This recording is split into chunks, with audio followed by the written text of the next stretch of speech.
Next topic हम लोग का क्या है, प्रेस बायोपिया। और प्रेस बायोपिया कैसा डिफेक्ट होता है, इसमें हमने बताया था कि ऐसा हाइपरमेट्रोपिया और long sightedness. What is hypermetropia और long sightedness? This is also defect in the human eye in which a person can not see nearby objects clearly, but he can see far away objects clearly. In this defect, the image of any object is on behind the retina, and the causes of this defect is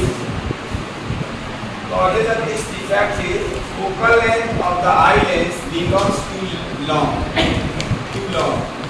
and the eyeball becomes too small.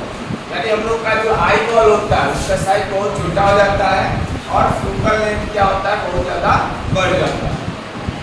दूसरी चीज़ ये जो होती है, इसमें जो हमारा normal near point होता है, नॉर्मल आई के लिए नियर पॉइंट 25 सेंटीमीटर, उससे ज़्यादा जो है उससे दूर हो जाता है इसमें near point. Near point for the hypermetropic I is farther away than the 25 centimeter. This is the normal near point for the any person.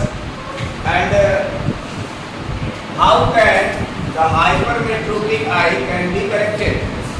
The correction is done by using the convex lens of the suitable focal length in a spectacle or by the contact lens or by any other. So correction will done by the using convex lens of the suitable focal length. And the next is ray diagram. What is the ray diagram for hypermetropic eye? There are three ray diagrams. First is near point for the hypermetropic eye is farther away than the normal near point.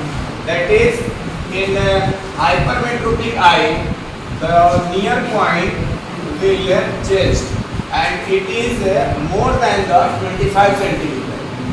This is the near point which is 25 centimeter from the eye lens, but hypermetropic eye, this is the end dash which is away from the or greater than the 25 centimeter.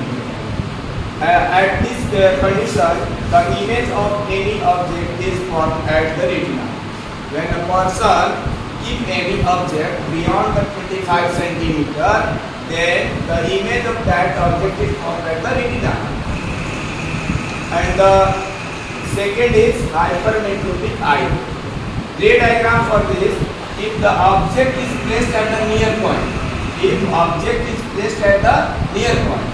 then two rays passes through the eye lens, and after the refraction of the lens, the image is formed behind the retina, not retina but behind the retina. This is for the hypermetropic eye.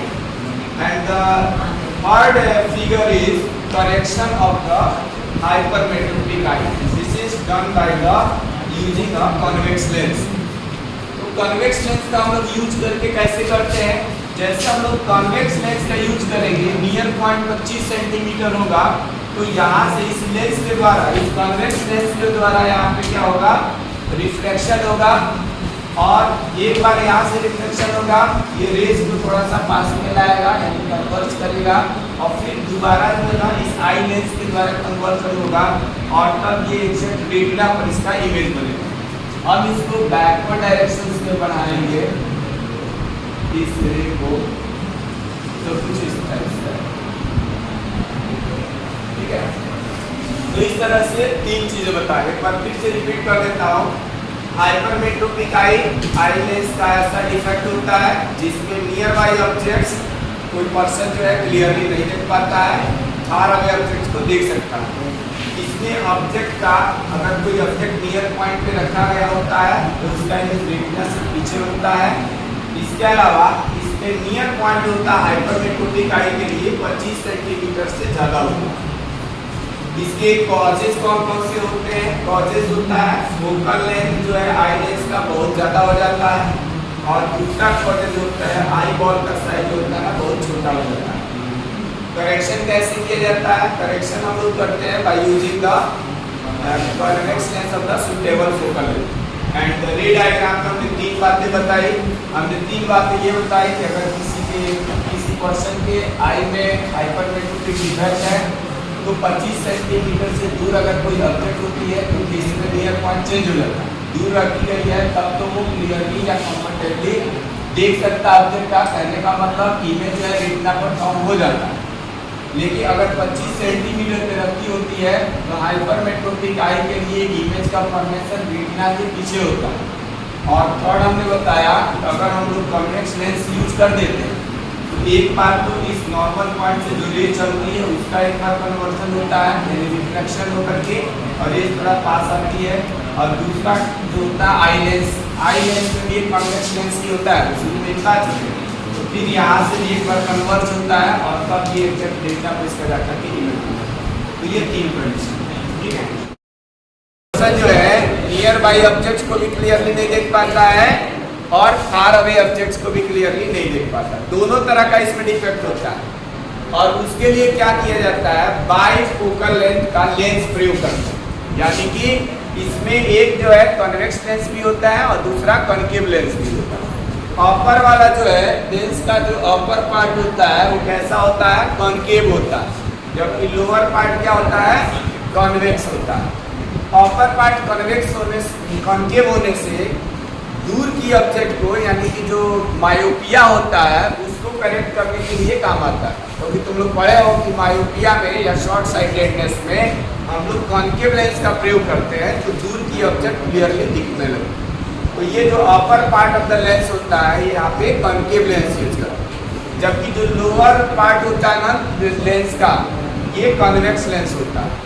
Convex lens में अभी इसलिए प्रयोग होता है क्योंकि ये तुम्हारा hypermetropia के डिफेक्ट को दूर करता है। इसमें हमने बताया था कि नज़दीक की चीज़ जो है नहीं दिखाई देती, तो ये किस काम आएगा कॉन्वेक्स लेंस नज़दीक की चीज़ को क्लियर देखने में काम आएगा। इसके अलावा इसका करेक्शन ये बाईफोकल लेंस के अलावा हम लोग किस चीज़ से करेक्ट कर सकते हैं कॉन्टेक्ट लेंस यूज करके भी या सर्जरी से भी इसको दूर किया जा सकता है। दूसरा चीज़ इसका होने का कॉजेज क्या है, कारण क्या है। 2 चीज़ बताया था कि जब ओल्ड एज होता है ना तो सिलियरी मसल्स जो होते हैं ना थोड़ा कमज़ोर हो जाते हैं, वीकनिंग द सिलियरी मसल्स, और उसके वजह से जो फ्लेक्सिबिलिटी होती है आई लेंस की वो क्या हो जाती है वो भी कम हो जाती है, ठीक है। तो इसी वजह से ये हमारा प्रेस बायोपिया डिफेक्ट होता है।